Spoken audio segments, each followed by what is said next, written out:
எலியா என்பவன் நம்மை போல ஒன்று பண்ணலாமா? எல்லாரும் சேர்ந்து வாசிக்கலாமா? ஏன்னா நம்மை போலன்னு சொல்லியிருக்கு, அதனால நம்ம எல்லாருமே சேர்ந்தே வாசிக்கலாம். கொஞ்சம் பேஸ் கம்மி பண்ணிருக்கீங்களா? கொஞ்சம் பேஸ் கம்மி பண்ணி எல்லாம் சேர்ந்து வாசிக்கலாமா? எலியா என்பவன் நம்மை போல பாடுள்ள மனுஷனாயிருந்தும் மழை பெய்யாதபடிக்கு கருத்தாய் ஜெபம் பண்ணினான். அப்பொழுது 3 வருஷமும் 6 மாதமும் பூமியின் மேல் மழை பெய்யவில்லை. மறுபடியும் ஜெபம் பண்ணினான்.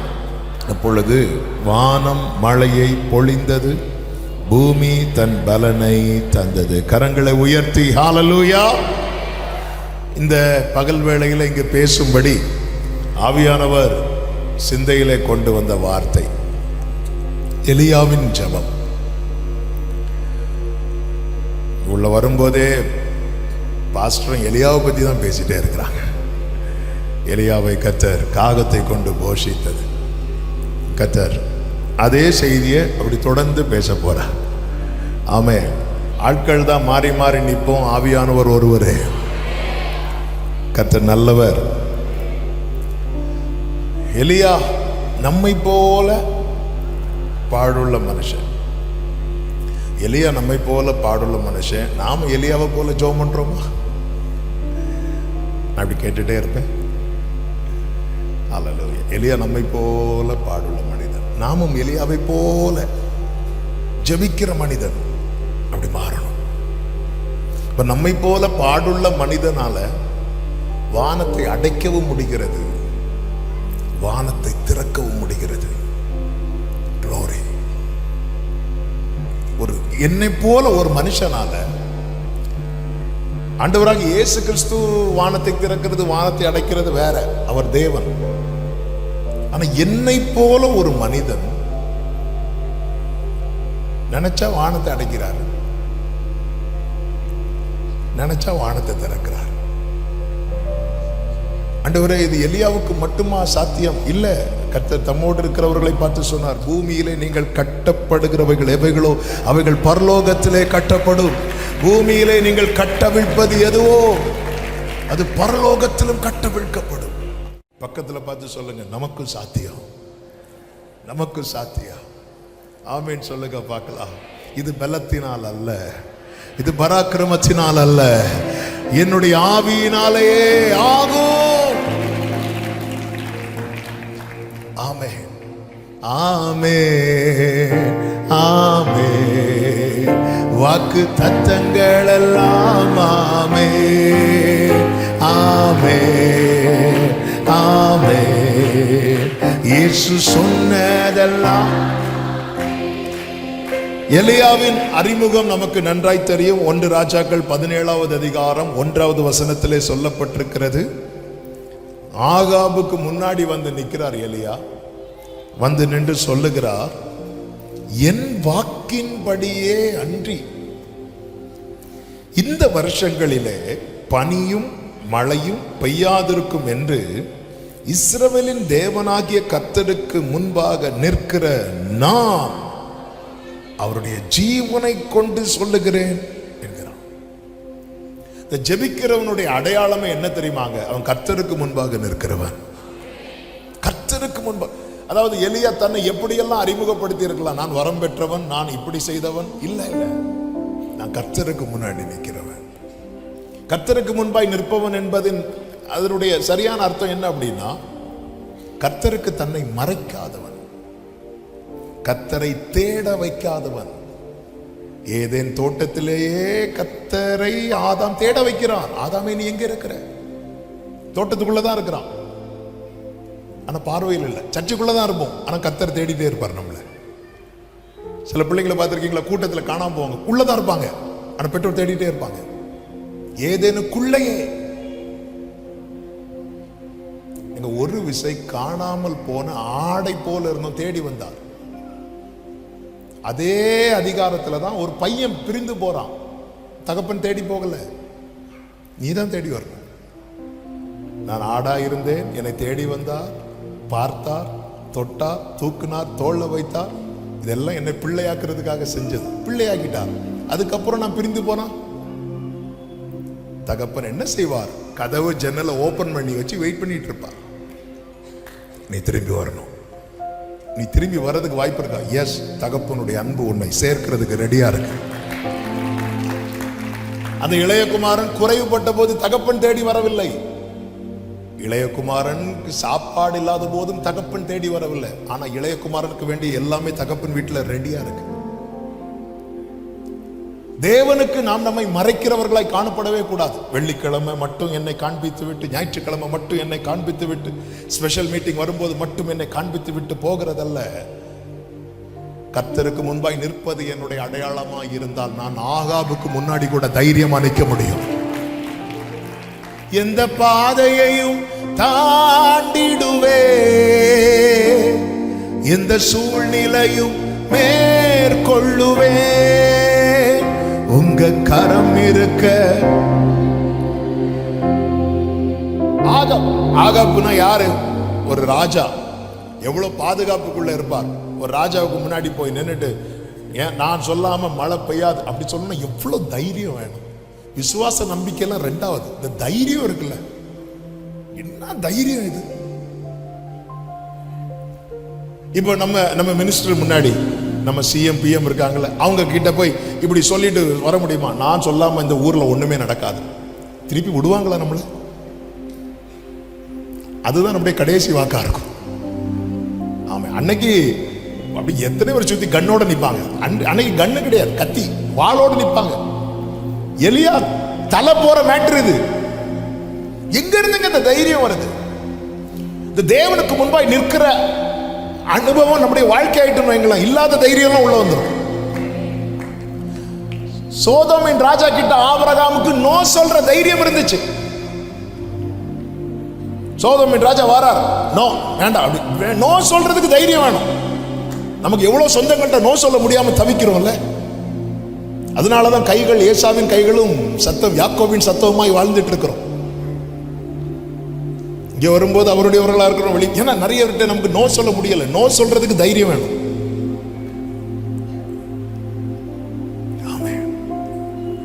கர்த்தருக்கு முன்பாய் தாவீது சொல்ல, கர்த்தரை நான் எப்பொழுதும் எனக்கு முன்பாக வைத்திருக்கிறேன். இந்த தாவீதுக்கு கோலியாத்துக்கு முன்னாடி போய் நிக்கிற தைரியம் கிடைக்குது. மீதியானியருக்கு பயந்து கோதுமைய மீதியானியர் வர்றதுக்கு முன்னாடி ஆலையில கூட அவர் போரடிக்கல. ஆலையில போரடித்தா தெரிஞ்சிடும். யூசுவலா ஆலையில தான் போரடிப்பாங்க. இவர் ஆலைக்கு பக்கத்துல, சர்ச்சில் ஜோம் பண்ணா தெரிஞ்சிடும் சொல்லி சர்ச்சு பக்கத்துல இருந்து ஜோம் பண்றது. அப்படிப்பட்ட கிதியோன் கொஞ்ச நேரம் கர்த்தரோடு பேசினான், அவ்வளவுதான். அடுத்த அதிகாரத்துல சத்தம் போடுகிறான். என்ன சத்தம் போடுறான் தெரியுமா? எல்லாரும் கேட்க சொல்லு, கர்த்தரின் பட்டயம் தான் கிதியோனின் பட்டயம் சொல்லு. எங்க இருந்துங்க இந்த தைரியம் வருது? இதுதான் தேவனுக்கு முன்பாய் நிற்க நிற்க நமக்குள்ளே அந்த தைரியம். அந்த அளவுக்கு நமக்கு தைரியம்.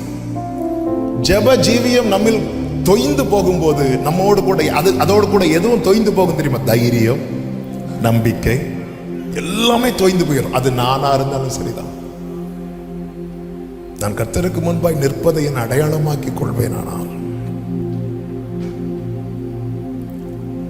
தைரியமா, உம்மாலே நான் ஒரு சேனைக்குள் பாய்வேன், உம்மாலே நான் ஒரு மதிலை. நீ தண்ணீரை கடக்கும் போது நான் உன்னோடு இருப்பேன் சொல்லும் போது நம்ம திகைக்க மாட்டோம்.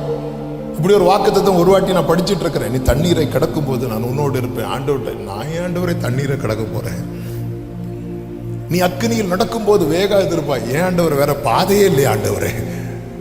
வேகாதிருப்பாய்ங்கிறது கர்த்தருடைய உண்மை. ஆனா ஏன் அக்கினி? கர்த்தருக்கு முன்பாய் நிற்கிற தாவீது சொல்கிறார், நான் மரண இருளின் பள்ளத்தாக்கில் நடந்தாலும் பொல்லாப்புக்கு பயப்படே. இதுதான் நம்முடைய அடையாளமா இருக்கணும். சமீபத்திலும் தூரத்திலும் இருந்து கேட்கிற அன்பு சகோதர சகோதரி, உங்கள் அடையாளம் என்ன? நான் இன்னொருடைய பிள்ளை, நான் இந்த இடத்துல இருக்கிறேன், நான் இப்படிப்பட்டவன். நான் கர்த்தருக்கு முன்பாய் நிற்கிறவன். என்னை நான் எப்பொழுதுமே கர்த்தருக்கு காண்பிக்கிறவனாகவே இருக்கிறேன்.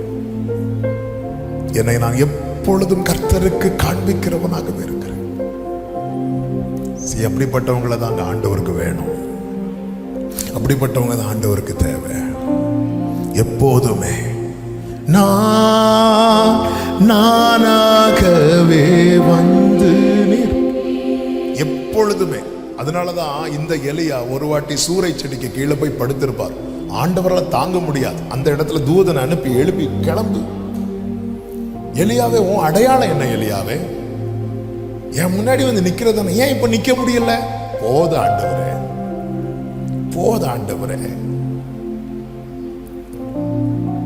இந்த ஜனங்களுக்காக நான் இவ்வளவு நன்மையை வாங்கினதுக்கு அப்புறம் என்னை கொல்ல ஏசபேல் பிளான் பண்ணும்போது ஒருத்தர் கூட என்கிட்ட நிக்கலையே ஆண்டவரே. போத ஆண்டவரே, எனக்கு அந்த அடையாளம்லாம் வேண்டாம் ஆண்டவரே, என்னை எடுத்துக்கொள்ளுங்க ஆண்டவரே. எலியாவே கிளம்பு. எலியா புறப்பட்டு கர்த்தருடைய பர்வதத்துல போனதுக்கு அப்புறம் கெபிக்குள்ள போயிருக்கிறார். அவரால் அந்த அடையாளத்தை அவர் திருப்பியும் புதுப்பிக்கிறதுக்கோ அல்லது திருப்பியும் அந்த அடையாளத்தில் அறியப்படுறதுக்கோ அவரால் முடியல. அந்த அளவுக்கு சோர்வு.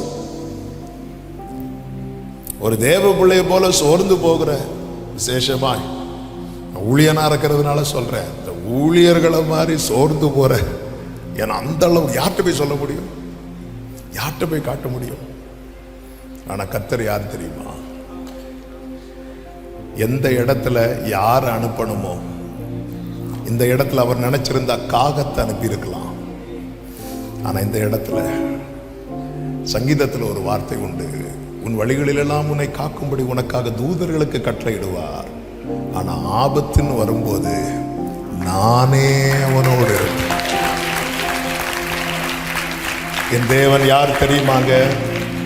ஊழியக்காரருடைய சுகத்தை விரும்புகிறவர். என் பிள்ளை நல்லா இருக்கணும்னு சிம்பிளா சொல்றேங்க, நீங்க நல்லா இருக்கணும்னு மனசார நினைக்கிற ஒரே ஒருத்தர் தான் உண்டு. நல்லா இருக்கணும். ஆமென்.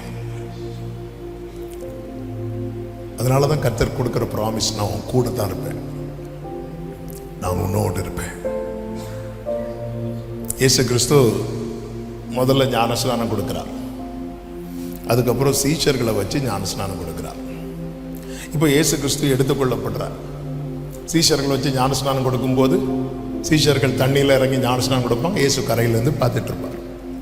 யோவான் 4வது அதிகாரம் படிக்கும்போது தெரியும் நமக்கு. இப்போ இயேசு கிறிஸ்து எடுத்துக்கொள்ளப்படும் போது சொல்றார், நீங்க போய் எல்லாருக்கும் ஞானஸ்நானம் கொடுங்க. அப்படி சொல்லும்போது எல்லாரும் பார்த்துட்டு இருந்தாங்க. ஆண்டவரே, இதுவரை நாங்க ஞானஸ்நானம் கொடுக்கும்போது நீங்க கரையில இருந்தீங்க, இப்போ நீங்க இல்லாம எப்படி ஆண்டவரை கொடுக்கறதுக்கு? அப்படி பார்த்துட்டு இருக்கும்போது இயேசு சொல்றார், இங்க பாரு, உலகத்தின் முடிவு பரியந்தம் சகல நாட்களிலும் நான் உங்க கூட தான் இருக்கிறேன். என்ன அதன் அர்த்தம்? பேதுருவே, உன்கிட்ட ஒரு காரியத்தை செய்ய சொல்லி அனுப்புறேன்ல, அந்த காரியத்தை செய்யும் போது நீ புரிந்து கொள், நான் வேற எங்கேயுமே இல்லை, உன் கூட தான் இருக்கிறேன், உன் கூட தான் இருக்கிறேன். ஆமென். நேரம் அதிகம் போகிறது. சுருக்கின நேரத்தில் எலியாவின் 3 ஜெபங்களை உங்கள் மத்தியிலே நான் சொல்லி ஜெபிக்க விரும்புகிறேன். அந்த 3ஐயும் நான் முதலாவது சொல்லி விடுகிறேன். 1, கருத்தான ஜெபம், கருத்தான ஜெபம். 2, செப்பனிடப்பட்ட ஜெபம். 3, உத்தரவாத ஜெபம். நம்முடைய வாழ்க்கையிலே இந்த ஜெப ஜீவியம் நமக்கு தேவை. கருத்தான ஜெபம், மீனிங்ஃபுல் பிரேயர். நாம் வாசித்த வசனத்திலே சொல்லப்பட்டிருக்கிறது, எலியா என்பவன் நம்மை போல பாடுள்ள மனுஷனாய் இருந்தும்.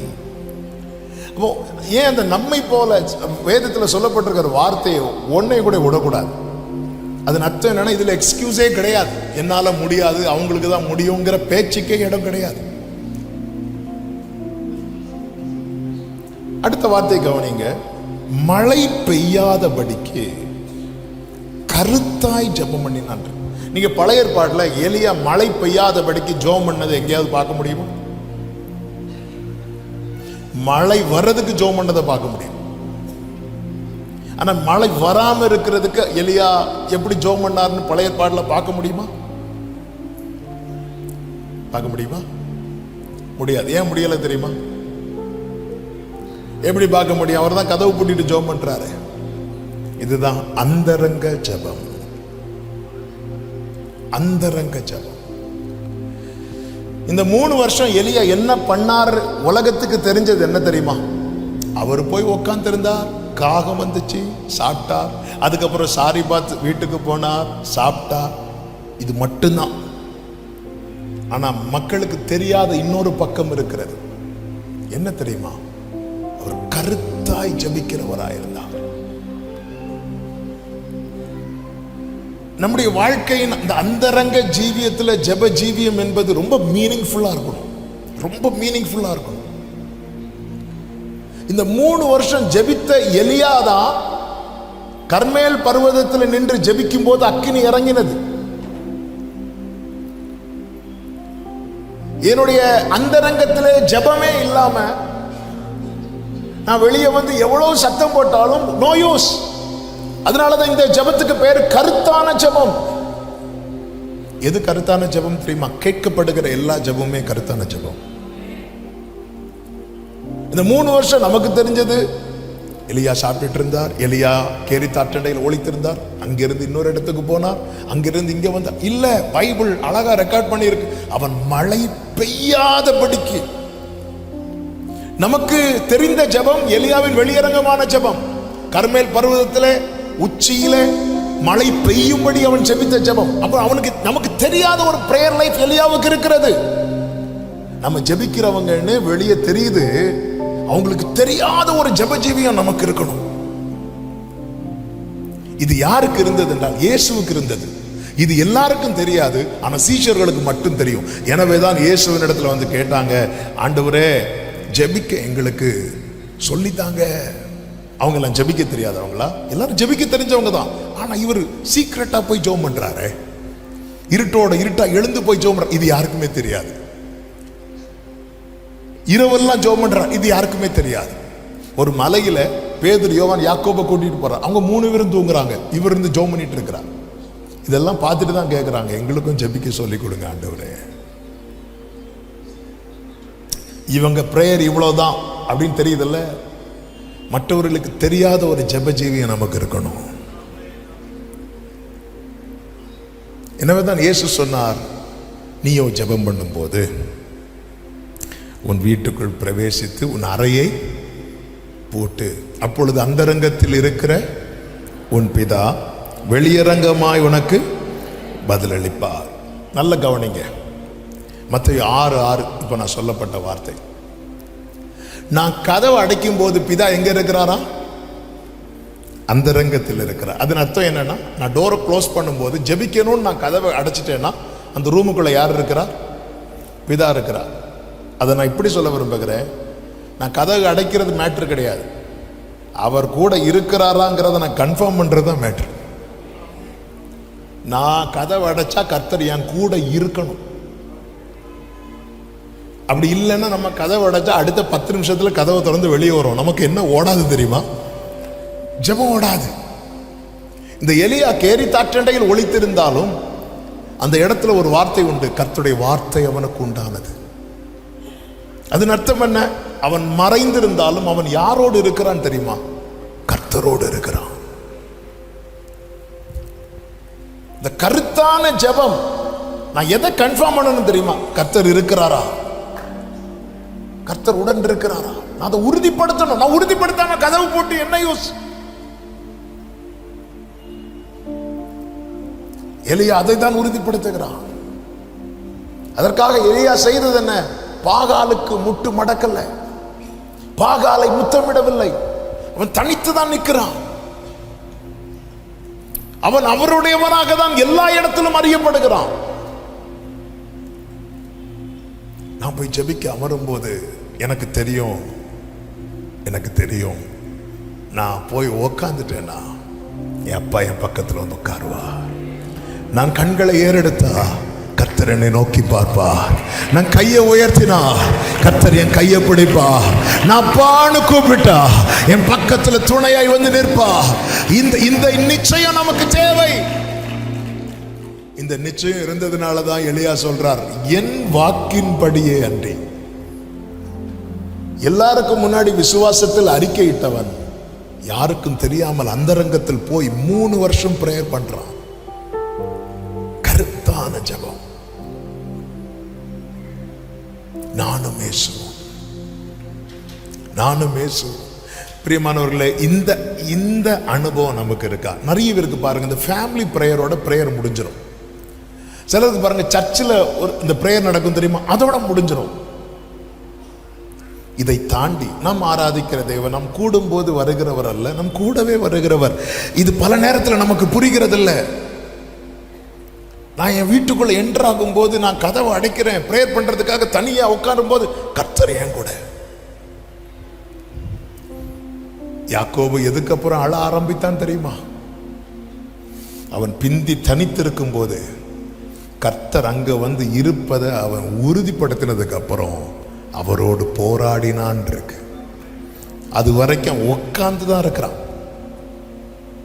அவன் பிந்தி தனித்து இருந்தான். அதிகாரம் 32 முதல்ல உட்கார்றான், போய் வந்ததுமே கத்தல்ல உட்கார்ந்து இருக்கிறான். ஆண்டவர் வந்து போராட ஆரம்பிக்கிறார். இப்போ அவனும் போராடுறான், என்னை ஆசீர்வதியோ. அதுக்கப்புறம் அழுறான், அதுக்கப்புறம் அவரை கெஞ்சுறான். இதெல்லாம் எதுக்கு அப்புறம் தெரியுமா? அவர் இருக்கிறார் என்பதை உறுதிப்படுத்தினதுக்கு அப்புறம்.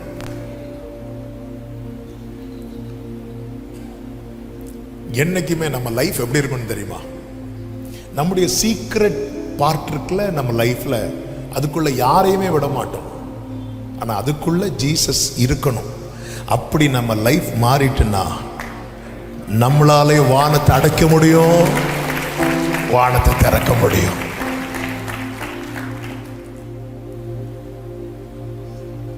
ஆமென். நம்முடைய பர்சனல். நான் என் கதவை போட்டு எனக்கு ஒரு காரியம், ஐயோ நீங்கெல்லாம் இப்படி ஜெபம் பண்றீங்க, நீங்கெல்லாம் இப்படி தானே சொல்லப்பட்டிருக்கிறது, அரைக்கதவை அடைத்து தானே ஜெபம் பண்ணணும்னு. Okay good. அரைக்கதவை அடைக்கும் போது உள்ள கர்த்தர் இருக்கிறாரா என்பதை கன்ஃபார்ம் பண்ணிட்டு அடைங்க.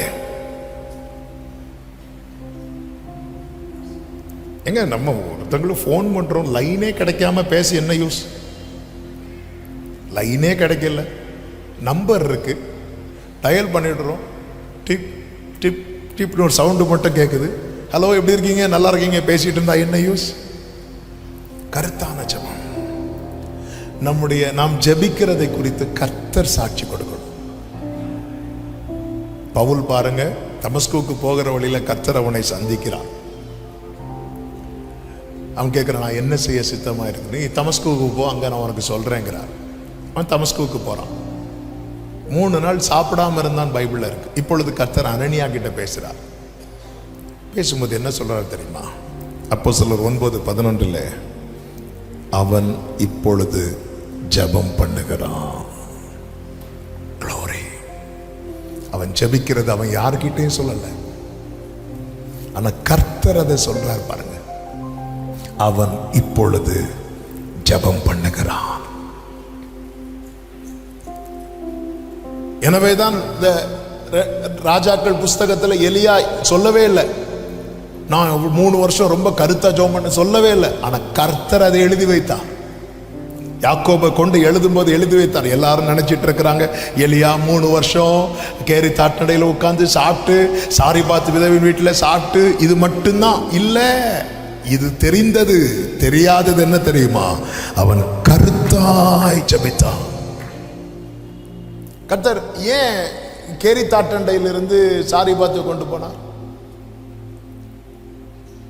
இந்த சாரிபாத் ஊர் இருக்குல்ல, இதெல்லாம் இயேசுபேலுடைய ஊர், பக்கத்து ஊர்.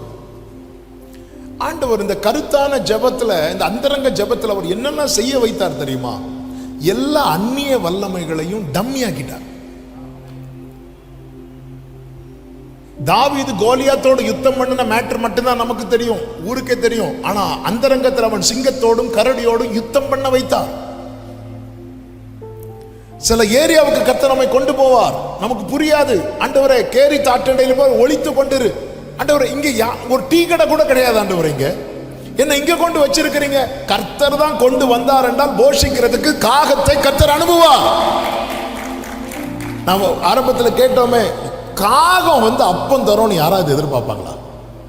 காகம் வந்தாலே இருக்கிறத பின்னாடி எடுத்து வைப்போம். ஏன்னா அது நம்ம சின்ன வயசுல சொல்லி தந்த ஸ்டோரி என்ன? ஒரு பாட்டி வடை சுட்டுட்டு இருந்தாங்க. அப்போ ஒரு காகம் வந்துச்சு. 5 ரூபா கொடுத்து 2 வடை வாங்கிட்டு போச்சா?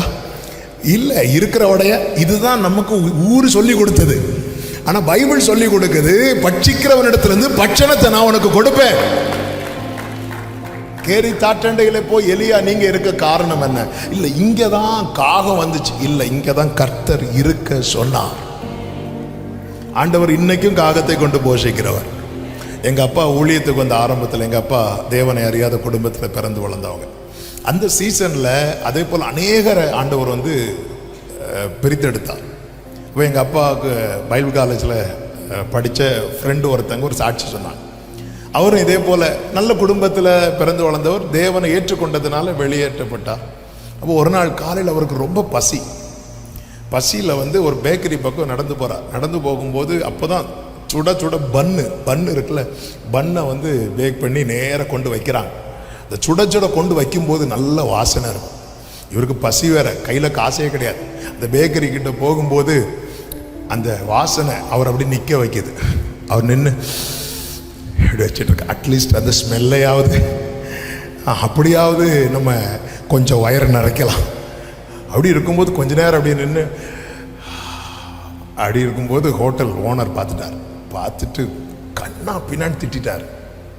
இருந்து மோப்பம் பிடிக்கிறத பாரு, கிளம்பு காலையிலேயே சொல்லிட்டு இவரால். ஏன்னா இவர் வந்து நல்ல குடும்பத்தில் பிறந்து வளர்ந்து ஆண்டவர் நிமித்தம் ஒன்றும் இல்லாமல் இன்னைக்கு ரொம்ப சங்கடத்தில், ஆண்டவரே நான் வந்து திருடெல்லாம் ஒன்றும் செய்யலையே ஆண்டவரே, ஒரு பண்ணு எனக்கு வாங்க முடியல, கொஞ்சம் அந்த வாசனை கொஞ்சம் நல்லா இருக்குன்னு சொல்லி நின்னேனே ஆண்டவரே அப்படி சொல்லிட்டு ஃபீல் பண்ணி அப்படி போயிட்டு இருக்கும்போது தலையில் வந்து ஒன்று விழுது. எம்மான்னு சொல்லி கை வைக்கிறாரு. பார்த்தா பன்னு. இப்படி மேலே பார்த்தா ஒரு காக்கா.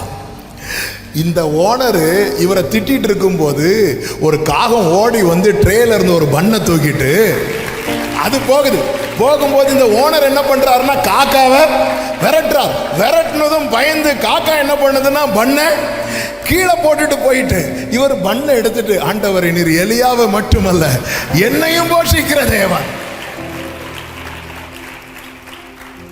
அதுக்காக டெய்லி காலையில் கதவை திறந்து காக்காவே அப்படி பார்த்துட்டு இருக்கக்கூடாது. நம்ம பிரச்சனை என்னன்னா, ஒரு நாள் 2 நாள் காகம் அப்பம் கொண்டு வந்தா அடுத்த நாளே காகத்துக்கு நம்பரை வாங்கி சேவ் பண்ணி வைப்போம்.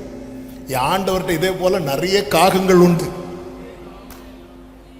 ஆமே, என் ஆண்டவர்கிட்ட நிறைய காகம் நமக்கு தெரியாது. ஆண்டவர் எலியாவை போஷித்து சாப்பிட வச்சு ஜோம் பண்ண வச்சா. வெறும் ஜோம் பண்ண வைக்கிறது, ஜோம் பண்ணிட்டே இருக்கும்போது ஆற்று தண்ணீர் வற்றினதுன்னு இருக்கு. அந்த எந்த தண்ணீரை குடித்து வாழ வைக்கிறாரோ அந்த தண்ணீர் வற்றி போகிறதுன்னா நீங்க தானே சொன்னீங்க, இந்த தண்ணியை தான் நீ குடிச்சு. அப்படின்னா நம்ம மைண்ட்ல என்ன செட் பண்ணி வைத்திருப்போம்? அப்ப மழை வரது வர இந்த தண்ணீர் வற்றாது. ஆனா மழை வர்றதுக்கு முன்னாடி வற்றி போய்விட்டது. ஏன் ஆண்டவரே? ஆண்டவர் சொல்ல, நீ கிளம்பு, சாரி பாத்துக்கு போ. ஆமே, எலியாவே காகம் வந்ததுனால தான் நீ இவ்வளவு நாள் சாப்பிட்டல. இனி நீ போனதுனால ஒரு குடும்பம் சாப்பிட போகுது. எலியா எப்படி போயிருப்பார் நினைக்கிறீங்க? இப்படிதான் போயிருப்பார். ஏன்னா ஒரு வீட்டில் விதவைக்கு கட்டளையிட்டேன்னு சொல்றாரு ஆண்டவர். பார்த்தீங்களா எப்படி சொல்லியிருக்கணும்? நானா இருந்தா எப்படி சொல்லியிருப்பேன் எலியாட்ட, எலியாவே அங்கே ஒரு அம்மாவும் பையனும் ரொம்ப கஷ்டப்படுறாங்க, நீ போனா கொஞ்சம் அவங்களுக்கு ஆறுதலாக இருக்கும். ஆண்டவர் அப்படி சொல்லலை, அவளுக்கு நான் கட்டளையிட்டு இருக்கிறேன் உன்னை போஷிக்க. அப்போ எலியா என்ன நினைச்சிட்டு போயிருப்பார்? பெரிய வீடா இருக்கும். அப்படி பார்த்தா ஒரு அம்மா அங்கிருந்து 2 விறக பொறுக்கிட்டு இருக்கிறான்.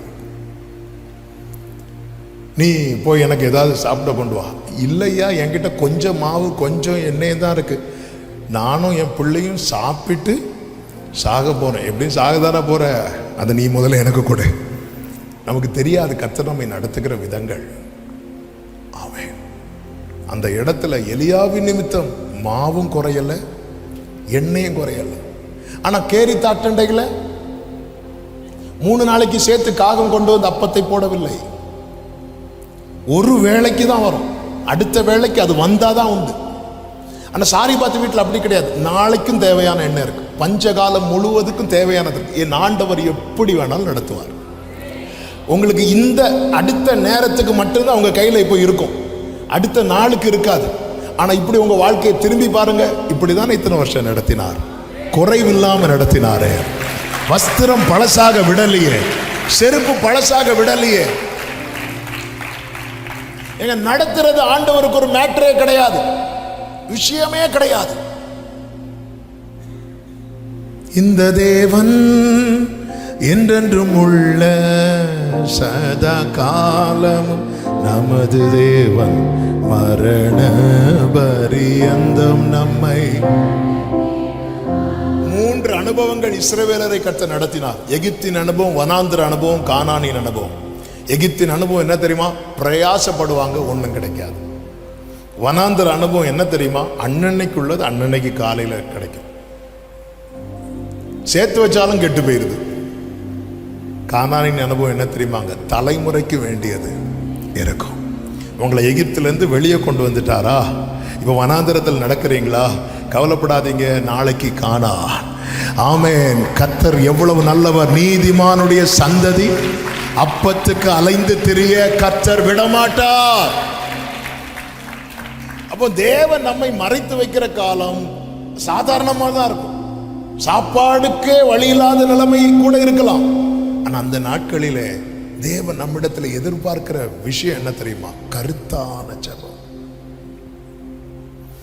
எலியா சாப்பாடுக்காக கருத்தாய் ஜெபித்தான், பைபிள் அல்ல, மழை பெய்யாதபடிக்கு. அதன் அர்த்தம் என்ன?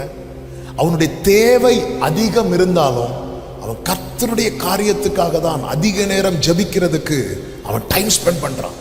ஆண்டவரை இந்த நேரம் என்ன போஷித்தீரப்பா, அடுத்த வேளைக்கு என்ன செய்யணும் தெரியல, ஒருவேளை அந்த காகம் வரலன்னா ஆண்டவர் சொல்லுகிறார், எண்ணத்தை உண்போம் என்றும் எண்ணத்தை உடுப்போம் என்றும் நீங்கள் கவலைப்படாதிருங்கள். காகத்தை பாருங்கள், அவைகளுக்கு அவைகளின் பிதா அல்ல, உங்கள் பிதா, உன் அப்பா தான் அதையே போஷிக்கிறா.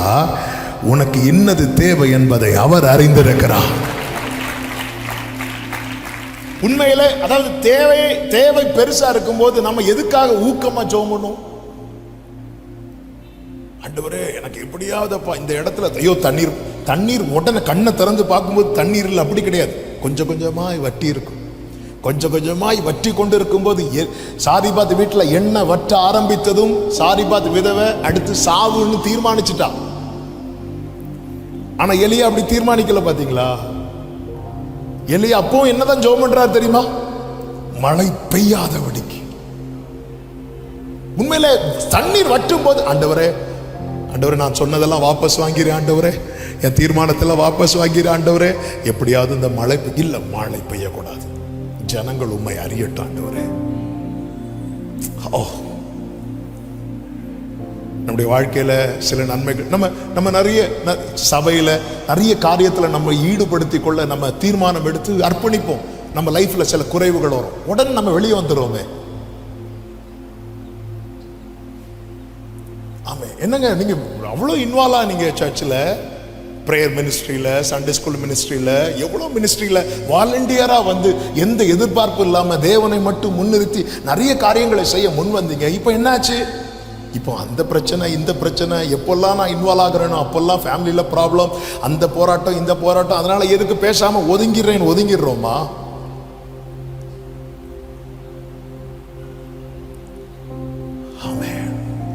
இல்ல, உனக்கு கொஞ்சம் பலன் இருந்தும் நீ என் நாமத்தை மறுதலியாதபடியாக திறந்த வாசலை உனக்கு முன்பாக வைத்திருக்கிறேன்.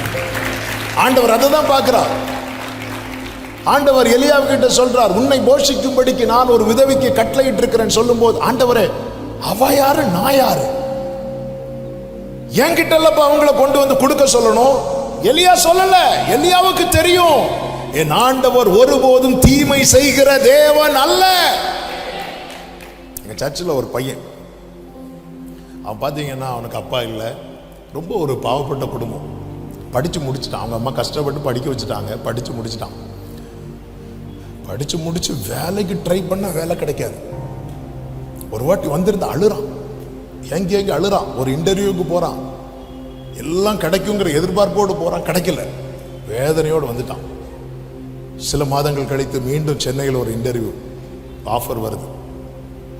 வரான், பாஸ்டர் இது எப்படியாவது கிடைச்சிடணும் பாஸ்டர், ஒரு எத்தனை இவ்வளவுதான் வேகன்சி இருக்கிற, நிறைய பேர் அப்ளை பண்ணுறாங்க, எங்களுக்கு அடுத்து என்ன செய்யணும்னு தெரில. ஒரு தங்கச்சி இருக்கிறா, அம்மாவும் இதுக்கு மேலே அவங்களுக்கு கஷ்டப்பட முடியாது அப்படி சொல்லும்போது, சரிப்பா ஜோம் பண்ணி நாளைக்கு அவன் கிளம்பணும். வரான், ப்ரே பண்ணிட்டு ஈவினிங் ஃபோன் பண்ணுறான், பாஸ்டர் எனக்கு ஏன் பாஸ்டர் இப்படி நடக்குது, ஏன்பா ஆக்சிடெண்ட் ஆகிட்டு பாஸ்டர், கையில் ஃபேஸ்லெல்லாம் ஸ்க்ராட்ச் ஆகிட்டு, எனக்கு ரொம்ப சங்கடம் ஆகிட்டு, இனி எப்படி பாஸ்டர் நான் போவேன், என் முகத்தை என்னாலேயே பார்க்க முடியல. உனக்கு ஃப்ராக்சர் இருக்கான்னு கேட்டேன். இல்லை. உன்னால் ட்ராவல் பண்ண முடியுமான்னு கேட்டேன். ட்ராவல் பண்ண முடியும் பாஸ்டர், நீ போ அப்படின்னு. அடுத்த நாள் போகிறான். ஒவ்வொருத்தரையாக இன்டர்வியூ எடுத்து ரிஜெக்ட் பண்ணுறாங்க. இவன் போகிறான். இவன் மேலே கீழே பார்த்தாங்க. என்ன தம்பி ஆச்சு, இப்படி இந்த வர்றதுக்காக ஆயத்தமாகிற சில பொருட்கள்லாம் வாங்க போனேன், விழுந்து ஆக்சிடென்ட் ஆகிட்டு, இந்த பெயின்லேயே நீ வந்திருக்கிறியப்பா, உன்னை பார்க்கவே பரிதாபமாக இருக்கு, உன்னை நான் செலக்ட் பண்ணிடுறேன்னு அப்படின்னா. ஆமே பத்தியா, ஒழுங்கா பேருந்தா கேட்குற கொஸ்டினுக்கு இவனுக்கு ஆன்சர் தெரிஞ்சிருக்கா. இவன் நிலவையை பார்த்து ஆண்டவரை பாருங்க, இம்மட்டுமா மிஞ்சி வராது. என் ஆண்டவர் ஒரு பலவீனத்தை அனுமதித்தா கூட அதுல எனக்கு நன்மைதான் இருக்கிறது. நல்ல கையை தட்டி ஹல்லேலூயா, ஹல்லேலூயா. அன்றியும் அவருடைய தீர்மானத்தின்படி அழைக்கப்பட்டவர்களாய் தேவனிடத்தில் அன்பு கூறுகிறவர்களுக்கு மா போட்டு மேல ஒரு குத்து இருக்குல்ல, அது கூட நன்மைக்கு தான் நடக்கிறது. அனுமதித்ததெல்லாம் நன்மைக்காக, நடத்திடும் பாதைகளும் நன்மைக்காக. பாடுங்க. அனுமதித்ததெல்லாம்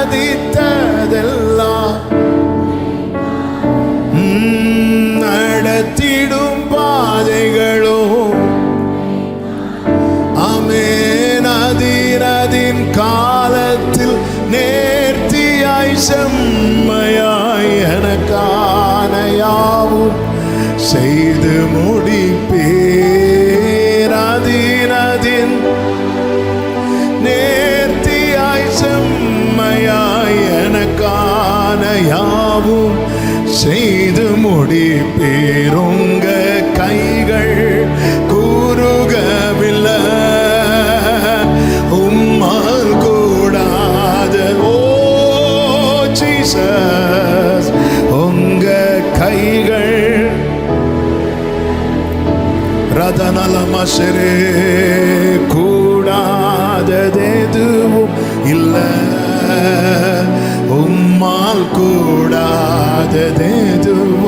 இல்லை, இயேசுவால் கூடா. தண்ணீர் மட்டினாலும், ஒருவேளை காகம் அப்பம் கொண்டு வர தாமதித்தாலும், உங்களை கர்த்தர் எதற்காக ஏற்படுத்தினாரோ அந்த காரியத்தில் உறுதியா இருங்க, உறுதியா இருங்க. அக்கினி 7 மடங்கு அதிகமானாலும் உறுதியை விட்டுறாதீங்க. ஹல்லேலூயா. நாம் ஆராதிக்கிற தேவன் நமக்கு ஒன்று நடக்கும்போது வேடிக்கை பார்க்கிறவர் அல்ல. சாத்ராக், மேஷாக், ஆபேத்நேகோ என்பவர்களை கயிறுகளால் கட்டுகிறார்கள்.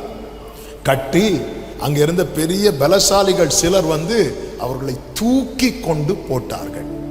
இதை யார் பார்த்துட்டு இருக்கிறான்னா, நேபுகாத்நேச்சர் பார்த்துட்டு இருக்கிறார். நேபுகாத்நேச்சர் யாருக்கு ராஜா தெரியுமா? இந்த பலசாலிகளுக்கு. இந்த 3 பேருக்கு யார் ராஜா தெரியுமா? சிங்காசனத்தில் வீற்றிருக்கிறவர். இங்க என்ன நடந்தது? அக்கினிக்கு முன்னாக 2 கூட்டத்தார், பலசாலிகள், ஆராதிக்கிறவர்கள். அந்த பலசாலிகளை அந்த அக்கினியின் தாக்கம் வந்து தாக்கின போது நேபுகாத்நேச்சரால் அவர்களை காப்பாற்ற முடியவில்லை.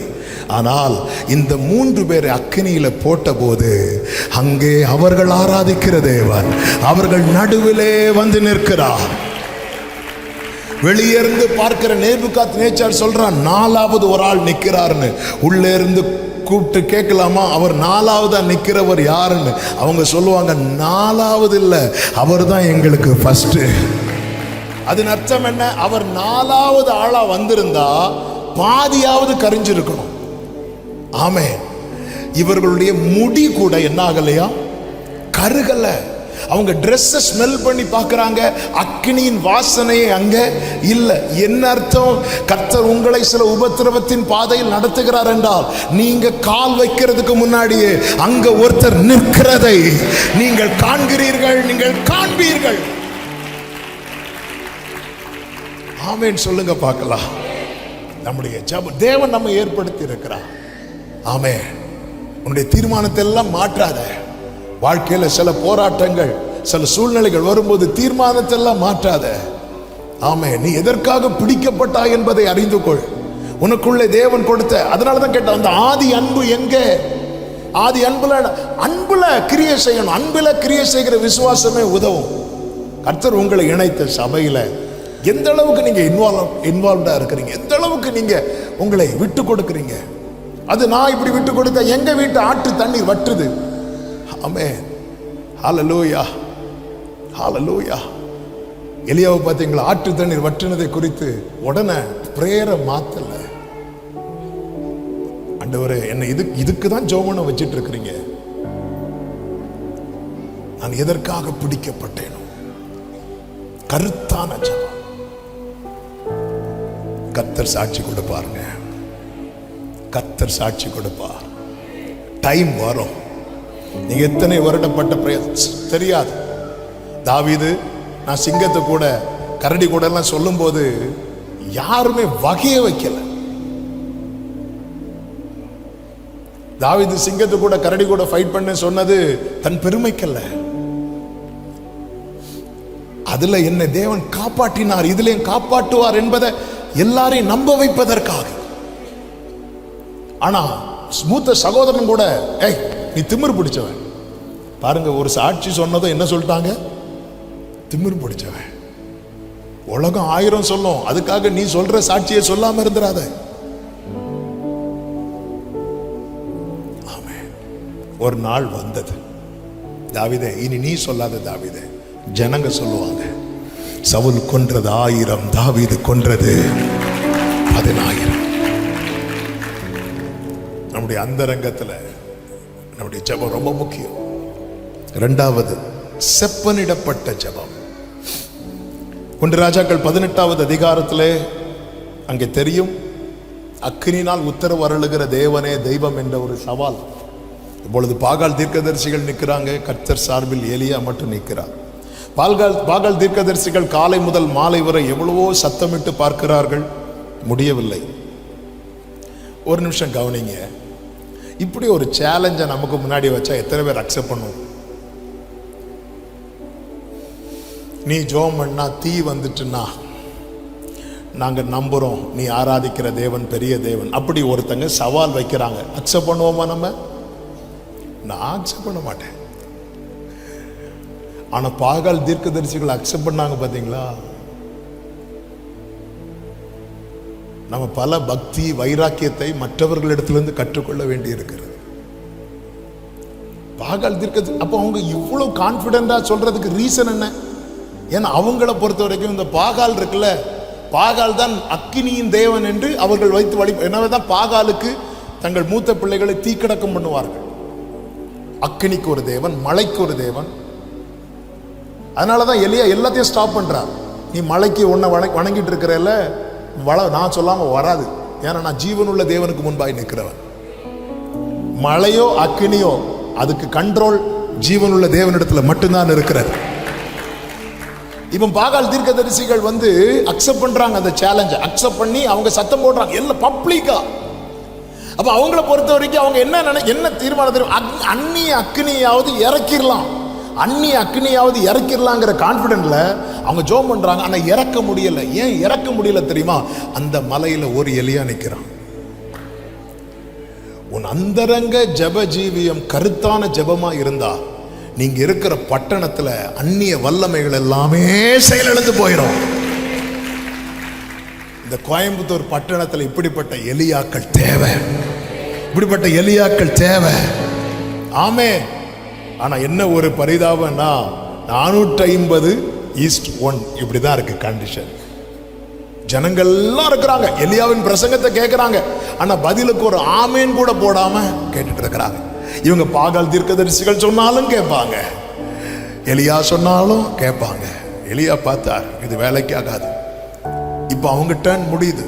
இப்ப கொஞ்ச நேரம், அந்தி பலி நேரம், எலியா வரார். எலியா என்ன செய்தார் தெரியுமா? எல்லாரையும் தம்மிடத்தில் வரவழைக்கிறார். 1 ராஜாக்கள் 18வது அதிகாரம் 39வது வசனத்தை பார்த்தீர்களாம். எல்லாரையும் அழைக்கிறார். இந்த வேர்டை கவனிங்க. செப்பனிடப்பட்ட ஜெபம், யாவரோடும் சமாதானம், யாவரோடும் சமாதானம். எல்லாரையும் அழைக்கிறார். இதான் செப்பனிடப்பட்ட ஜெபம். எல்லாரையும் அழைக்கிறார். அடுத்து என்ன செய்கிறார்னா, 10-2 பிரிந்து கிடக்கிறது கோத்திரங்கள். 10-2 ரெகோபெயாம் நாட்களிலே அது பிரிய ஆரம்பித்தது. சாலமோன் நாட்களிலே இறங்கின அக்கினி அதன் பிறகு இறங்கவே இல்லை. ஏன் இறங்கலைன்னா பிரிந்து கிடக்கிறது. எலியா என்ன செய்கிறார் பாருங்க, 12 கற்களை எடுத்து வைக்கிறார். 1 2 3 4 5 6 7 8 9 10. இந்த 10ஓட வைத்து விட்டு இஸ்ரவேல் என்று சொல்வான் என்று ஆகா பார்த்து கொண்டிருக்கும் போது தள்ளப்பட்ட 11வது கல்லையும் வைக்கிறார், 12வது கல்லையும் வைக்கிறார். இதுதான் செப்பனிட, பலிபீடத்தை செப்பனிடுகிறார். ஆபிரகாம் பலிபீடத்தை உண்டாக்கினான், எலியா பலிபீடத்தை செப்பனிட்டான். முற்பிதாக்கள் உண்டாக்கின பலிபீடங்கள் இன்னைக்கு தகர்ந்து கிடக்கிறது.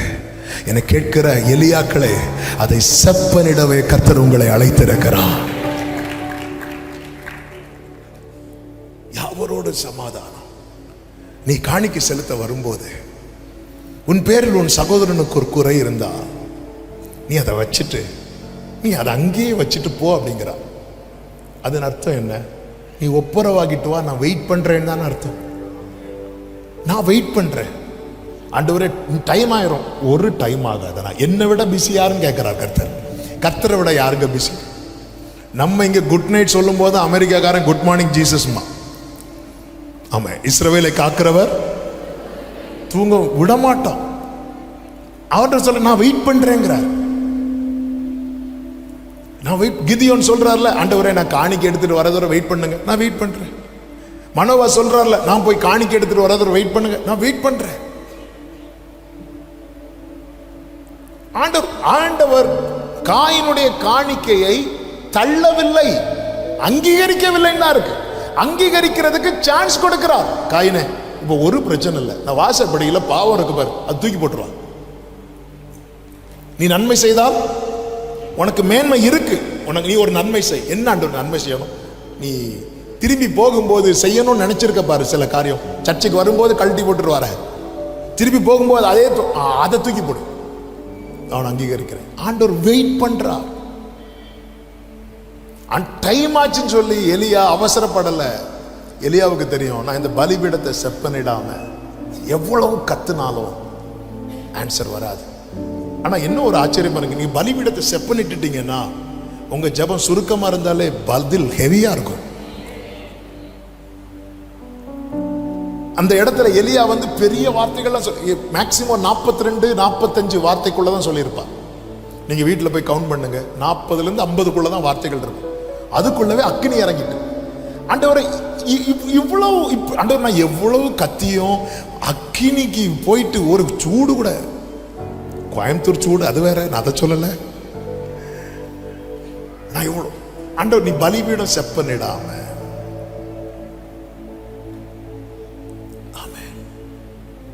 லைன் கிளியரா இல்லைன்னா நம்ம ரொம்ப சத்தம் போட வேண்டியிருக்கும். ஹலோ கேக்குதாமோ, கேட்கலன்னா ஹலோ ஹலோ அப்படியெல்லாம் கேட்காது. ஆனாலும் நம்ம என்ன பண்ணுவோம் தெரியுமா? ஹலோ கேக்குதா, ஹலோ இன்னும் சத்தமா போட்டா டைரக்டாவே கேட்டுருக்கும். ஆனா லைன் ரொம்ப கிளியர் ஆயிட்டு வைங்களா, ஹலோ அப்படி பேசினாலே கிளியரா கேட்கும். நீ பலிபீடம் செப்பனிட்டுட்டீங்கன்னா, நீங்க இருக்கிறது பூமியிலேயா இருக்கலாம், கர்த்தர் இருக்கிறது பரலோகத்திலேயா இருக்கலாம், ஆனா சிக்னல் கிளீனா இருக்கும். சிக்னல் கிளீனா இருக்கும். அதான் யாவரோடும் சமாதானம். ஒருத்தங்களை மன்னிக்க முடியலையா, ஆண்டவர்கிட்ட ஓப்பனா சொல்லுங்க. நம்ம நியாயப்படுத்த கூடாது. ஆண்டவரே, எனக்கு அந்த நபரை மன்னிக்க முடியல, மன்னிக்கிறதுக்கு ஏதோ என்ன மாத்துங்க. உன் பலவீனத்தில் எப்போ பவுல்கிட்ட சொல்லுவார் அந்த வார்த்தையை? பவுல்கிட்ட எப்போ சொல்லுவார்? முள்ளு குத்தும் போது சொன்னாரா? பவுல் முள்ளு குத்துறத சொன்னதுக்கு அப்புறம் சொன்னாரா? 3 முறை ஆண்டவர்கிட்ட சொல்றார், ஆண்டவரே இது எனக்கு குத்திட்டே இருக்குது. சொன்னதுக்கு அப்புறம் கர்த்தர் சொல்றார். நம்ம சொல்லாததுனால அவருடைய பலன் பூரணமாய் விளங்க மாட்டேங்குது. ஆண்டவரே சிலர் பண்ணது என்னால் மன்னிக்கவே முடியாதுப்பா, என்னால் மறக்கவே முடியல ஆண்டவரே, என்ன அப்படிதான் ஆண்டவர் டியூன் பண்ணிட்டு இருக்கிறார். சில நபர்கள்லாம் செய்தது ஊழியத்தில் ஒரு நல்லா ஆண்டவருக்குள்ள போயிட்டு இருக்கும்போது சர்ச்சுக்கு ஒருத்தர் வரல. 1 மாதம் கழிச்சு ஒரு நாள் நைட்டு வெளியே நின்று பெல் அடிக்கிறார். நான் பார்க்குறேன், இவர் ஏன் வெளியே நிற்கிறார்? பிரதர் உள்ள வாங்க. இல்லை நீங்கள் வெளியே வாங்க. வெளியே போயாச்சு. வெளியே போனோன்னு என் கையை பிடிச்ச என்னை மன்னிச்சிருங்க. எதுக்கு? நல்லா தானே இருக்கீங்க. இல்லை என்ன மன்னிச்சிட்டேன்னு சொல்லுங்க. என்ன சொல்லுங்க? இல்லை 1 மாதம் ஆச்சு நான் சர்ச்சுக்கு வந்து. ஏன் வரல? இல்லை அது உங்களை பற்றி ஒருத்தங்க சர்ச்சில் உள்ள ஒருத்தங்க இப்படி சொல்லிட்டாங்க, அதுக்கப்புறம் எனக்கு வர பிடிக்கல, வரல. அப்புறம் இப்போ ஏன் மன்னிப்பு கேட்குறீங்க? எனக்கு 1 வாரமாக தூக்கம் வரல. அதுக்கு நான் எங்கள் வீட்டில் போய் சொன்னேன். எங்கள் வீட்டில் சொன்னாங்க, ஓடி போய் மன்னிப்பு கேள், அப்போ தான் உனக்கு தூக்கம் வரும், என்னை மன்னிச்சிருங்க, நான் உங்களை தப்பாக நினச்சிட்டேன். ஒரு பக்கம் எனக்கு சந்தோஷம், ஆண்டவர் எப்படியெல்லாம் கிரியை செய்கிறார். ஆனால் இன்னொரு பக்கம் அந்த சொன்ன நபர் யார் பிரதர்? இல்லை அது உங்களுக்கு வேண்டாம் பிரதர். இல்லை இருந்தாலும் சொன்னது யாருன்னா நம்ம பாஸ்டர் நம்மளாட்டையா வித்தர். ஏன்னா நான் அவரையும் மன்னிக்கணும்ல. உடனே சொல்லிட்டார், இந்த நபர் சொல்லிட்டார், இப்போ நான் அவரை மன்னிச்சிட்டேன், இவர் சந்தோஷமா போயிட்டாரு, நான் உம்மனு வீட்டுக்கு போறேன். வீட்டுக்கு போனா எப்படி என்னை பத்தி சொல்லலாம்? ஆமே. அதுக்கப்புறம் விட்டுட்டேன். எப்போ இது ரியாக்ட் பண்ணுவேன்னா, அவரை எப்போல்லாம் பார்ப்பேனோ என் ஃபேஸ் மாறும். அது வரைக்கும் 4 பேர்ட்ட சிரிச்சு பேசிட்டு இருப்பேன். அந்த நபரை பார்த்ததும் ஃபேஸ், அவர் அங்கே வாராருன்னா இந்த இடத்துல நான் இருக்க மாட்டேன், போயிடுவேன். ஒரு ஊழியர் கூட்டம் நடக்குது, ஊழியர் கூட்டத்துக்கு போகிறேன், பின்னாடி உட்காந்து இருக்கிறேன். அப்போ நல்லா வர்ஷிப் பண்ணிகிட்டு இருக்கிறாங்க. வர்ஷிப் பண்ணிகிட்டு இருக்கும்போது நான் போய் நல்லா பாட்டு பாடுறேன், என்னால் கனெக்ட் ஆகவே முடியல. அப்போ நமக்கு ஒழுங்காக ஜோம் பண்ண முடியலன்னா முதல்ல நடத்துகிற ஆள் மேலே தான் குத்தத்தை வைப்போம். நடத்துகிற ஆள் சரியில்லையோ இல்லையே, எல்லாரும் தானே வர்ஷிப் பண்ணிகிட்டு இருக்கிறாங்க. அப்போ அந்த சேரில் அப்படி உட்காந்து, ஆண்டவர் என்னால் ஏன் ஆண்டவரை கனெக்ட் ஆக முடியல அப்படி கேட்கும்போது, ஆண்டவர் அந்த நபர் அப்படியே கொண்டு வராங்க பாருங்க. அந்த நபர் அப்படி கொண்டு வந்தது என் ஃபேஸ் தேவ சமூகத்தில் இந்த காயினுடைய முகநாடி வேறுபட்டதில்லை, அப்படியே மாறிச்சு. ஆண்டவர் சொன்னார், மன்னிச்சுக்கோ அப்படின்னு. முடியாது ஆண்டவரை. எப்படி ஆண்டவரை? ஆண்டவர் சொன்னார், நீ மன்னிக்கலைன்னா என் பிரசன்னத்தை அனுபவிக்கவே முடியாது. இந்த ப்ரீச் பண்ணுறது ரொம்ப ஈஸி, ஆனால் அதில் அந்த லைனில் நின்று அனுபவிக்கும் போது என்னால் தாங்கவே முடியல. எப்படி ஆண்டவர் நீங்கள் சொல்கிறீங்க? நான் இருக்கோம் கூட இருக்கிறத நீ அனுபவிக்கணும், நீ மன்னிச்சுதான் ஆகும். இந்த சம்பவம் காலை ஒரு 11 மணிக்கு நடக்குது. மீட்டிங் 2:30க்கு முடியுது. 2 மணி வரை போராடிட்டு இருக்கிறார். லாஸ்ட் செர்மன் முடிஞ்சு பாஸ்டர் ப்ரேயருக்கு திருப்பி நடத்துறாரு. திருப்பி நான் அப்படியே உட்காந்துருக்கேன். ஆண்டவர் ஒரே ஒரு வார்த்தை கேட்கிறார், நான் உன் கூட இருக்கிறத அனுபவிக்க கூடாத அளவுக்கு உனக்கு வைராக்கியம் இருக்காடா அப்படின்னு கேட்டார். ஆண்டவர்கிட்ட ஒன்று, எனக்கு மன்னிக்க மனசே இல்லை ஆண்டவரே, ஆனால் எனக்கு நீங்கள் வேணும், அதுக்காக நான் மன்னிக்கிறேன் ஆண்டவரே அப்படி சொல்லிட்டு அழுதுட்டேன் பாருங்க. ஒருத்தங்க பின்னாடி நம்மளை ஹக் பண்ண அப்படி இருக்கும், அப்படி ஒரு உணர்வு ஆண்டவர் எனக்கு தந்தார்.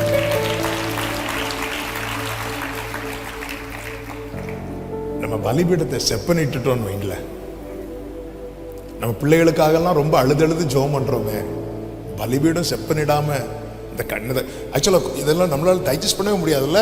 நான் இத்தனை வருஷம் அடித்த கண்ணீருக்கு பிரயோஜனம் இல்லைன்னு சொல்லும்போது ஐயோ தாங்க முடியாது. என்ன இந்த மைக்கு ரிப்பேர் ஆச்சுன்னா வேற மைக் அல்லது இந்த மைக்கை ரெடி பண்ணிடலாம். ஆனால் நம்ம லைஃப் இல்லைன்னா இல்லை, ஒன்றுமே இல்லை. நம்முடைய ஜெபம் எல்லாம் அர்த்தம் ஆயிட்டுன்னு வைங்களேன், செப்பனிடப்பட்ட ஜெபம் ஆயிட்டுன்னா, அங்கே செப்பனிடப்பட்ட ஜெபத்தினுடைய விளைவு என்ன தெரியுமாங்க? அந்த பட்டணத்தின் ஜனங்கள் எல்லாருமே கர்த்தரே தேவன் சொல்ல ஆரம்பிச்சுட்டாங்க. யாக்கோப ஒரு விசை கூட தொட அவன் ஒப்பு கொடுத்தான் பாருங்க, ஏசா மாறிட்டான். நமக்கு சிலது முடியாதுங்க, இந்த மாம்சம் பலவீனம் உள்ளது. இயேசுவே சொல்லிட்டார்ல, அவருக்கு தெரியும். ஆனா அதை ஒத்துக்கணும். நம்ம முடியல ஆண்டவரே, இவங்கெல்லாம் பண்ணதெல்லாம் முடியல ஆண்டவரே. ஆமே, கொஞ்சம் ஏன்னா ஸ்டேஜில் நின்று ப்ரீச் பண்றது இல்ல, கொஞ்சம் ஏதாவது ஒரு வார்த்தைகள் வந்து நம்மளை காயப்படுத்தினாலே சிந்தைகள் மாறிடும். இப்போ எவ்வளவு நம்ம ஆண்டவர்கிட்ட சில நேரத்தில் அப்படி போராட வேண்டி இருக்கும். சில நேரத்தில் மேடையில் நிற்கும் போது அந்த அந்த ஒரு நபரை நம்ம பார்த்துட்டோன்னு வைங்களேன், அப்படியே மாம்சமும் ஆவி அங்கே போராடிட்டு இருக்கும். அப்போ ஆண்டவர் எவ்வளவு விடுதலையா ஊழியம் செய்ய வேண்டிய இடத்துல இப்படி ஒரு போராடுற நிலைமைக்கு கொண்டு வந்துட்டாங்களே ஆண்டவர் அப்படி சொல்லிட்டு அந்த நபர் மேல இருக்கிற கோபத்தை எல்லாம் நம்ம என்ன பண்ணுவோம் அப்படின்னா ஆண்டவர்கிட்ட காட்ட வேண்டி இருக்கும். ஆண்டவர் அமைதியா இருந்து செப்பனிடுப்பா. அதான் எலியா எல்லாரையும் கொண்டான்.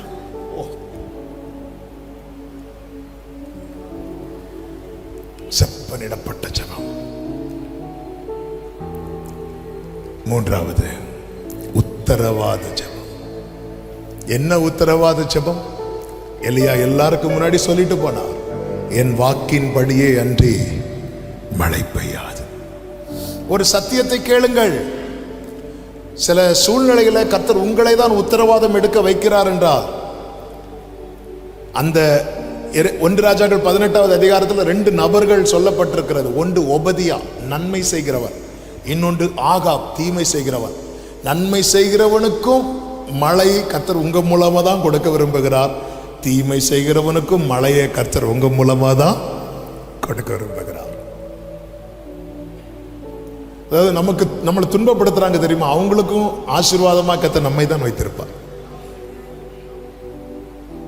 எலியாவே, இந்த ஆகாபுக்கும் மழை உன் மூலமா தான் வரணும். இந்த ஆகாபா தான் அவ்வளவு பிரச்சனை. ஆனா நீ ஜெபம் பண்ணாதான், அதனாலதான் ஆண்டவர் சொல்வார் 1 ராஜாக்கள் 18:1, நீ போய் உன்னை ஆகாபுக்கு காண்பி அப்படிம்பார் ஆண்டவர். அந்த ஆகாபுக்கா? எஸ், அவன் புல்லுக்காக அலைஞ்சிட்டு இருக்கிறான்பா. ராஜாவா இருந்தாலும் தேவ பிள்ளைய ஒருத்தன் கஷ்டப்படுத்தினதும் ராஜாவை புல்லுக்காக அலைய விட்டார். பாத்தீங்களா ஆண்டவர்? உன்னை தொடுகிறவன் என் கண்மணியை தொடுகிறான், புல்லு எங்கேயாவது அகப்படுமா பாருன்னு சொல்லி ஒபதியாவை ஒரு பக்கத்துல இவன் இன்னொரு பக்கத்துல அலைஞ்சிட்டு இருக்கிறான். கர்த்தர் சொல்றார், எலியாவை நீ போய் உன்னை காண்பி அப்படின்னு. அலைகிறான் பாரு. எலியாவை அலைய விட்டாரா? இல்ல, காகத்தை தான் தேடி வர வைத்தா இருக்கிற இடத்துல. ஆனா ஆகாபு அலைய விட்டார். பாத்தீங்களா? ஆமே, நீங்க அவருக்கு முன்பாய் நிற்கிறவர்களானா உங்களுக்கு ரதம் இல்லாமல் இருக்கலாம், குதிரை இல்லாமல் இருக்கலாம், ஆனால் அலைந்து திரிய கர்த்தர் விடவே மாட்டார். ஆண்டவர் ஆகாபுக்கா அவன் மோசமான ஆண்டவர், வேண்டாண்டவர், மழையை வேண்டாண்டவர் அப்படி சொல்லல. ஆண்டவருடைய சில அவர் பண்ண சில பிளான் எல்லாம் பாத்தீங்கன்னா என்ன ஆண்டவர் இது? ஆமென், க்ளோரி. ஆகாவுக்கும் மழை ஓ மூலமா தான் வரும். ஆண்டவரே, இந்த ஆகாவு இவ்வளவு பண்ணதுக்கு நீங்க அவனை அடிச்சிருக்கணுமா? உன் கையில நான் அவனுக்கான நன்மையை கொடுத்திருக்கிறேன். எலியாவே, எலியா உத்தரவாதம் எடுத்து போகிறான். ரதத்தில் இருந்த ஆகாவுக்கு கேட்காத இரைச்சல் எலியாவின் காதுகள்ல கேட்குது. அவன் உச்சியில ஏறுகிறான். தன் முழங்கால் தன் முட்டில படுமட்டும் தாழ்த்துகிறான். ஒரு விசை தாழ்த்தி ஜெபித்து வேலைக்காரன் சொல்றேன், ஏதாவது தெரியுதா பாரு. ஒண்ணுமே தெரியல. ஒண்ணுமே தெரியாதது எழும்பி வர வேண்டியது தானே? இல்ல, உத்தரவாதம் உள்ள ஜெபம் என்ன தெரியுமா? அடையாளம் காண்பிக்கும் வரைக்கும் அந்த ஜெபத்தை விடவே மாட்டான். அடையாளம் என்பது என்ன? ஒரு கையளவு மேகம். கேட்க வைக்கிறார், காண வைக்கிறார், சுதந்திரிக்க வைக்கிறார். உத்தரவாதம் உள்ள ஜெபம் உங்க குடும்பத்துக்காக, உங்க சபைக்காக. சபையை குறித்து ஆண்டவர் சில நேரத்தில் சில காரியங்களை உணர்த்துவாருங்க. எதுக்கு தெரியுமா? ஜெபிக்கிறதுக்கு. என்னைக்குமே புரிந்து கொள்ளுங்கள், இந்த கல்லின் மேல் என் சபையை கட்டுவேன், பாதாள வாசல்கள், பாதாள வாசல் இருக்கா, வாசல்கள் இருக்கா, அதன் அர்த்தம் என்ன? எப்பக்கத்திலும் நெருக்கத்தை கொடுக்க பிசாசானவன் முயற்சிப்பான், எப்பக்கத்திலும். ஆனா இது அஸ்திபாரமாகிய கிறிஸ்துவின் மேல் கட்டப்பட்டதுனால அது மேற்கொள்ளாது.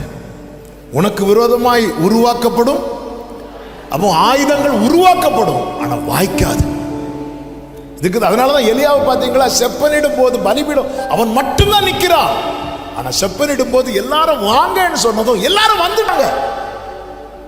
எல்லாரும் என்னிடத்தில் வாங்கன்னதும் அதெல்லாம் வர முடியாது, நிக்கல. எல்லாரும் வந்துட்டாங்க. எல்லாரும் வந்துட்டாங்க. வந்ததுக்கு அப்புறம் எலியா கல்லெல்லாம் எடுத்து வைக்கிறான். எல்லாத்தையும் ஒன்றை கூட ரிஜெக்ட் பண்ணல. இதான் செப்பனிடப்பட்டவன். நம்முடைய இருதயம் செப்பனிடப்பட்டதா இருக்கும். உத்தரவாதம் எடுப்போம். நமக்கு நன்மை செய்கிறவர்களுக்காக மட்டுமல்ல, நமக்கு தீமை செய்கிறவர்களுக்காக நம்ம உத்தரவாதம் எடுத்து ஜெபிப்போம். உத்தரவாதம் எடுப்போம். யோசேப்பு உத்தரவாதம் எடுத்தான் அல்லவா?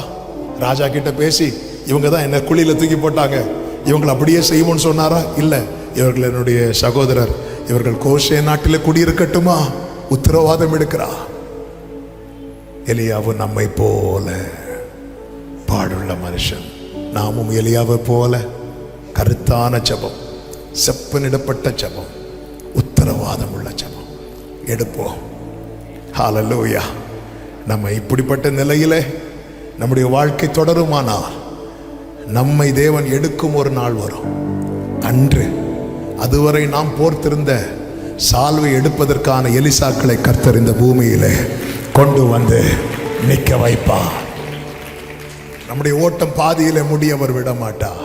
இந்த காலை வேளையிலே பரிசுத்த ஆவியானவர், ஆமென், இந்த சபைக்கு மட்டுமல்ல, ஆன்லைன் மூலமா இதை அங்கங்க இருந்து கேட்கிற ஒவ்வொருவருக்கும் இந்த வார்த்தையை பேசும்படி சிந்தையிலே கொண்டு வந்தார். நம்முடைய ஜெப ஜீவியத்திலே இந்த மாற்றம் உண்டாகட்டும். கர்த்தர் நம்மை ஆசீர்வதிப்பாராக.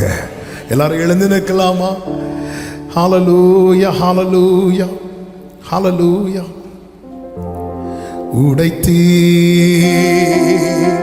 உருவாக்கினீர், சிற்றித்தீ சீர்படுத்தினீர், புடமிட்டு புதிதாக்கினீர், பிரித்தீர், பிரியாதிருந்தீர். எனக்கு யாருண்டு? கலங்கின நேரத்தில் கரம். ஆமென். ஒரு விசை எல்லாரும் ரெண்டு கரங்களை வானத்துக்கு நேராக உயர்த்தி ஆண்டவர்கிட்ட கேளுங்க. ஆண்டவரே, என் பிரேயர் லைஃப் உங்களுக்கு பிடிக்குதாப்பா? என்னுடைய பிரேயர் லைஃப் உங்களுக்கு பிடிச்ச மாதிரி இருக்கா ஆண்டவரே? என் ஜெபம் கருத்தான ஜெபமா இருக்குதாப்பா? செப்பனிடப்பட்ட ஜெபமா இருக்குதா ஆண்டவரே? Thank you Jesus. ஆண்டவரே, என்னை மாற்றுங்க. என் பிரேயர் லைஃப்ல ஒரு மாற்றம் வேணும். செப்பனிடப்பட்டு கேளுங்க ஆண்டவர்கிட்ட. ஆண்டவர்கிட்ட கேளுங்க. அவர் உருவாக்குகிறவர் அல்லவா? அவர் உருவாக்குகிறவர் அல்லவா? அவர் உங்களை உருவாக்குகிறவர். குயவன் கையில் களிமண்ணை போல நீங்க என் கையில் இருக்கிறீங்க. நான் நம்புகிறேன், நான் விசுவாசிக்கிறேன். ஆமென். உண்மையாய் ஒப்பு கொடுக்கிறேன். உங்கள் ஜெபங்கள் எல்லாம் கருத்தான ஜெபமாய் மாறப்போகிறது. உங்கள் ஜெபத்துக்கெல்லாம் பதில் வரப்போகிறது. உங்கள் ஜெபத்தினாலே வானங்கள் திறக்கப்பட போகிறது. கர்த்தர் அப்படியே செய்வாராக. நல்ல கரங்களை தட்டி தேவனுக்கு மகிமை. ஹல்லேலூயா, ஹல்லேலூயா, ஹல்லேலூயா.